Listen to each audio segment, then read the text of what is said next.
तो हाँ जी दोस्तों, स्वागत है आपका हाईटेक कोचिंग क्लासेस के यूट्यूब चैनल पे। हम पिछले कई दिनों से जो मारवाड़ का राठौड़ वंश है उसके बारे में पढ़ रहे थे, जिसके अंदर हमने जो राठौड़ों की उत्पत्ति है बदायूं कनौज और दक्षिण भारत में राष्ट्रकूट वहाँ से लेके जसवंत सिंह तक पढ़ लिया था।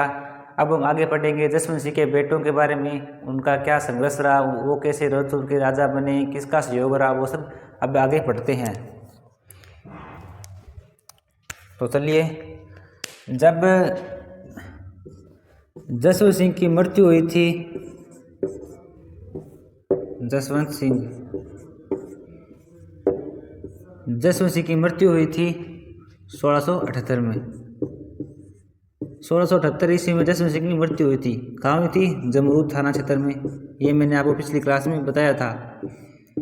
जब जसवंत सिंह की मृत्यु हुई थी अफगानिस्तान में, इस बात का जब औरंगजेब को पता चलता है तो औरंगजेब क्या करता है, जो जोधपुर था उसे खालसा घोषित कर देता है। खालसा घोषित कर देता है मतलब कि केंद्र के अधीन आ जाता है, सीधा औरंगजेब के अंडर आ जाता है। और औरंगजेब का ही जो कोई सेनापति था वही वहाँ पे प्रशासक के रूप में बैठता है। खालसा समझ गए आप? तो जब ये बात औरंगजेब को पता चली कि जसवंत सिंह की मृत्यु हो चुकी है तो औरंगजेब ने जोधपुर को खालसा घोषित कर दिया। और जब जोधपुर को खालसा घोषित किया तब वहाँ पे अपने किसी सेनापति या किसी अन्य मंत्री को वहाँ पे उसका जोधपुर का प्रशासक बना दिया। फिर जसवंत सिंह की मृत्यु हुई थी तब उसके जो दो रानियाँ थी वो प्रेग्नेंट थी, ठीक है, जब जसवंत सिंह की मृत्यु हुई थी तब। और फिर कुछ समय पश्चात 9 फरवरी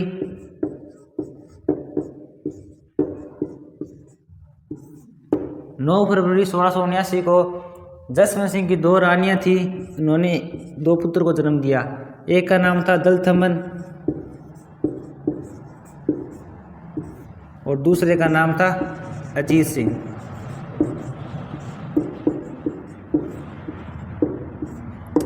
जब औरंगजेब को इस बात का पता चलता है कि जसवंत सिंह के जो 2 पुत्र, जसवंत सिंह के पुत्र दलथमन और अजीत सिंह नामक 2 पुत्र हैं, तो औरंगजेब क्या करता है, जो दलथमन और अजीत सिंह और इनके जो संरक्षक दुर्गादास राठौड़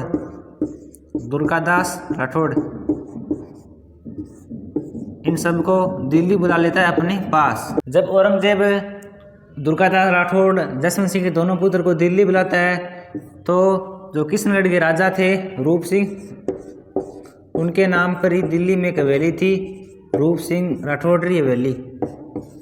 रूप सिंह राठौड़ हवेली, जो रूप सिंह राठौड़ हवेली है, इसके अंदर दुर्गादास राठौड़ और उसके साथ में जो अजीत सिंह जो जसवंत सिंह के पुत्र थे दलथमन और अजीत सिंह, उनको भी वहाँ पे बंदी बना लेता है। और जब औरंगजेब ये शर्त रखता है कि अगर अजीत सिंह और दलथमन जो इस्लाम है उनको स्वीकार कर लेते हैं तो मैं उन्हें जोधपुर का राजा बना दूंगा, लेकिन वैसा नहीं करते हैं। तो उनके साथ में एक और थी,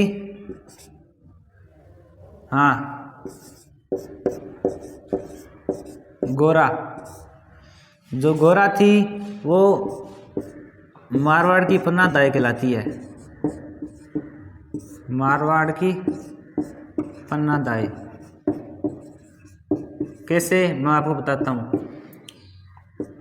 तो दुर्गादास राठौड़, उसके साथ में जसवंत सिंह के 2 पुत्र, एक अजीत सिंह और एक दलथमन, और उनके साथ में गोरा, और एक उनके साथ में है मुकुंदास खिंची। ये सभी साथ में थे जब इनको रूप सिंह राठौड़ की हवेली में गिरफ्तार करके रखा था।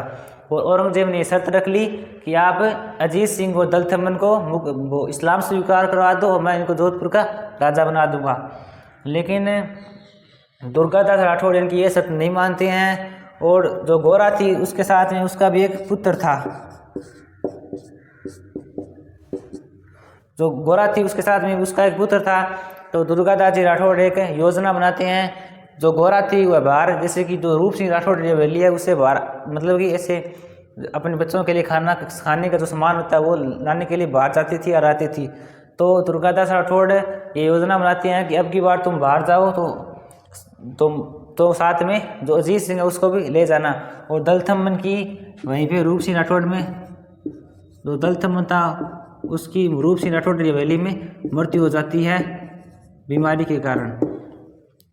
तो अजीत सिंह को जो गोरा है और जो दुर्गादास राठौड़ और तीसरा मुकुंदास खिंची, ये तीनों क्या करते हैं, अजीत सिंह को जो मिठाई का टोकरा होता है उसके अंदर डालकर बाहर ले जाते हैं। तो जेम्स टोड के अनुसार जो जेम्स टोड है उनके अनुसार जो अजीत सिंह था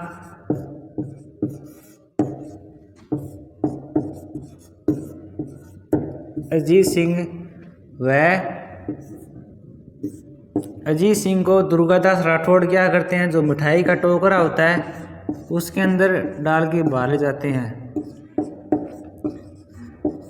मिठाई का टोकरा था उसके अंदर डाल के जो दिल्ली है वहाँ से बाहर ले जाते हैं और अपनी छोटी छोटी सेना की टुकड़ी दिल्ली से जोधपुर के जो रास्ता है उसके अंदर बीच में लगा देते हैं, ताकि इनका जब औरंगजेब के सैनिक पीछा करे तो इनको ये धीरे धीरे थोड़ी थोड़ी दूर में सैनिक मिलते रहें, जिससे ये उन तक नहीं पहुंच पाएँ।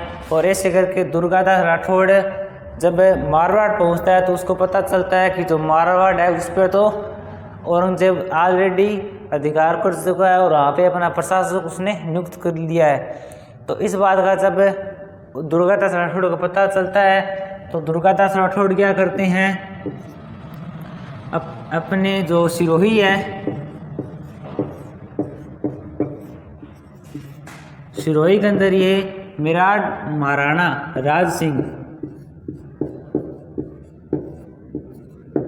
सिंह से सहायता मांगते हैं। और राज सिंह ने अजीत सिंह को उस टाइम शरण दी थी और इन्हें सिरोही के अंदर एक गांव है कालिंद्री नामक गांव में अजीत सिंह के साथ में गोरा, इनको कालिंद्री नामक गांव में शरण दी, वहाँ पे रहने को कहा। और इनके साथ में जो मुकुंदास खिंची था उसको यहाँ का सेनापति बना दिया। सेनापति तो था ही, उसे कालिंद्री गांव का सामंत बना दिया। और जब औरंगजेब को ये पता चला कि अजीत सिंह, दुर्गादास राठौड़ और वो सब यहाँ से भाग चुके हैं, तो अपनी इज्जत बचाने के लिए औरंगजेब क्या करता है कि एक नकली छोटा बच्चा लेके आता है और उसका नाम रखता है मोहम्मदी राज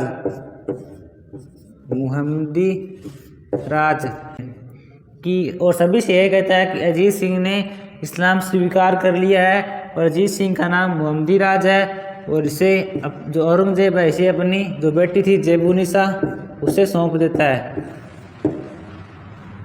इसे अपनी जो बेटी थी जेबुनिसा उसे सौंप देता है। लेकिन थोड़े टाइम बाद जितने भी जो मुगल प्रजा थी उनको पता चल जाता है कि औरंगजेब ने ये योजना बनाई थी नकली अजीत सिंह वाली, ऐसा कुछ नहीं हुआ था और अजीत सिंह है वो ऑलरेडी यहाँ से भाग चुका है। ये सब इन सबको जो मुगल प्रजा थी उनको पता चल गया था। अब औरंगजेब मेवाड़ और मारवाड़ आपस में मिल जाते हैं, मेवाड़ प्लस मारवाड़ ये दोनों आपस में मिल गए औरंगजेब का सामना करने के लिए।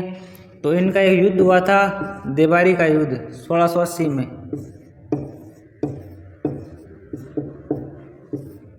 मेवाड़ मारवाड़ की संयुक्त सेना थी और सामने औरंगजेब था।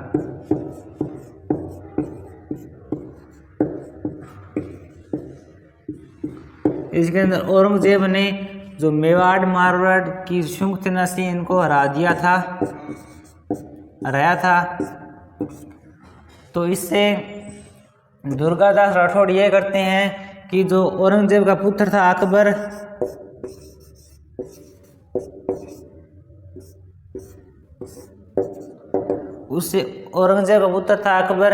उससे ये कहते हैं कि तुम्हारे जो पिताजी औरंगजेब उनसे सभी राजपूत राजा नाराज हो चुके हैं और ऐसे करके वो अपने ही जो मुगल साम्राज्य उसका पतन कर रहे हैं।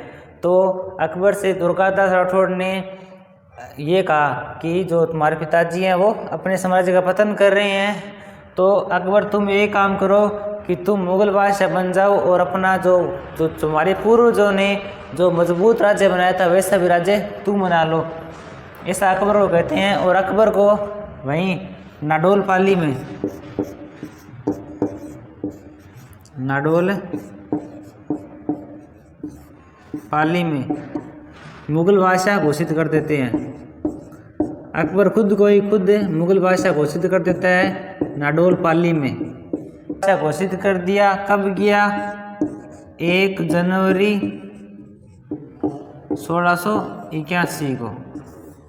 का पता जब औरंगजेब को चलता है कि उसका पुत्र अकबर है, उसने खुद को ही मुगल बादशाह घोषित कर दिया है, तो औरंगजेब क्या करता है, कोई जाली पत्र बनवाता है और उन जाली पत्रों को क्या करता है, दुर्गादास राठौड़ के पास भेज देता है। दुर्गादास राठौड़ के पास भेजता है और इस प्रकार से भेजता है कि सभी को लगता है कि ये जो पत्र है वो आए तो है अकबर के लिए, लेकिन ये दुर्गादास राठौड़ के पास चले गए हैं। और जो जाली पत्र है उनमें ये सब लिखा हुआ था जिससे दुर्गादास राठौड़ और अकबर को एक दूसरे के खिलाफ जो दुश्मनी है वो दुश्मनी हो जाए। इस बात का पता जब दुर्गादास राठौड़ को पता चलता है कि अकबर है वो औरंगजेब के साथ मिला हुआ है, ऐसे जाली पत्रों में लिखा हुआ था, जबकि ऐसा रियल में कुछ नहीं था, तो और दुर्गादास राठौड़ क्या करता है, मारवाड़ चला जाता है और जो मेवाड़ की सेना थी, मतलब राज सिंह, उनकी सेना मेवाड़ चली जाती है। तो अकबर अकेला पड़ गया, तो अकबर भी यहाँ से भाग जाता है और अकबर 2 दिन तो लगातार भागता ही रहता है औरंगजेब से बचने के लिए। इस बात का पता जब दुर्गादास राठौड़ को पता चल गया कि जो अकबर है वो भी औरंगजेब से भाग रहा है, तो उसको लगा कि हाँ वो पत्थर जाली थे और अकबर है वो औरंगजेब के साथ नहीं मिला हुआ है। तो दुर्गादास राठौड़ और अकबर क्या करते हैं, महाराष्ट्र जाते हैं संभाजी के पास सहायता के लिए। औरंगजेब की चालाकी के कारण जो दुर्गादास राठौड़ और अकबर है वो महाराष्ट्र में सहायता के लिए संभाजी के पास चले गए। हाँ, लेकिन अकबर जो अपने पुत्र थे, एक था उस अकबर का एक लड़का था और एक लड़की थी, मतलब औरंगजेब के पोते और पोती, उनको दुर्गादास राठौड़ को सौंप के जाता है और दुर्गादास राठौड़ को ये कहता है कि आप जो मेरे बेटे और बेटी है इनको औरंगजेब के मतलब औरंगजेब को बिल्कुल भी मत सौंपना, क्योंकि उसने अपने खुद के भाइयों को मारा है, बाप को मारा है, तो इनको क्या बख्शेगा। और जो अकबर का पुत्र था उसका नाम था बुलंद अख्तर, औरंगजेब का पोता बुलंद अख्तर, और जो पोती थी उसका नाम था सफ्यूथु निसा। इनको अकबर दुर्गादास राठौड़ को सौंप के जाता है। एक कवि है ईश्वरदास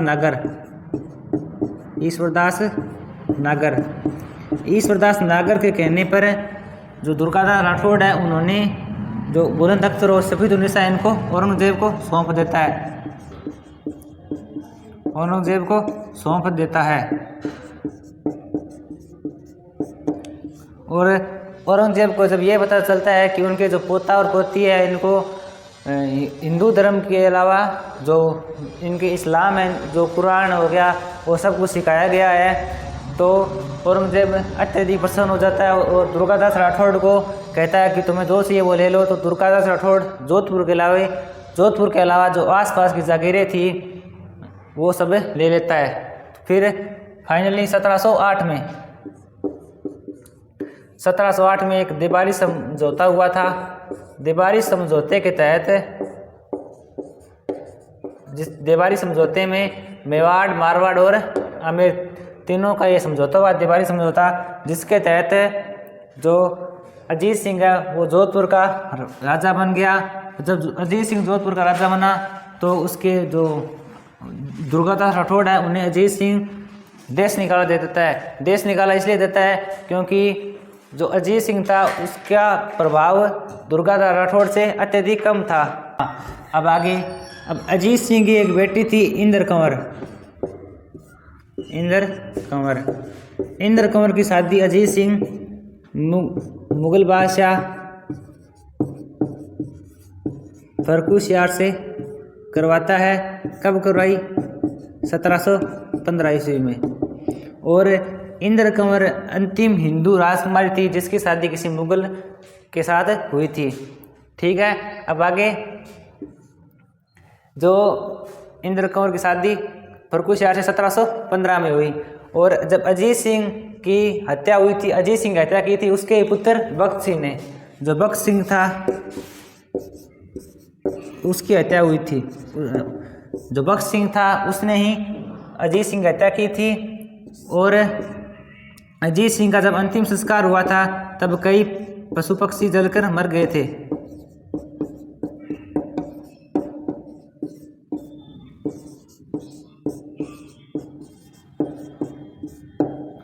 अब देखते हैं अजीत सिंह की जो पुस्तकें वो, तो जो अजीत सिंह था वो उसे भाषा का अच्छा ज्ञान था और उसने ऐसे कई बहुत सारे ग्रंथ भी लिखे थे, जिनमें से जो दुर्गा पाठ है वो सर्वाधिक प्रभावी था।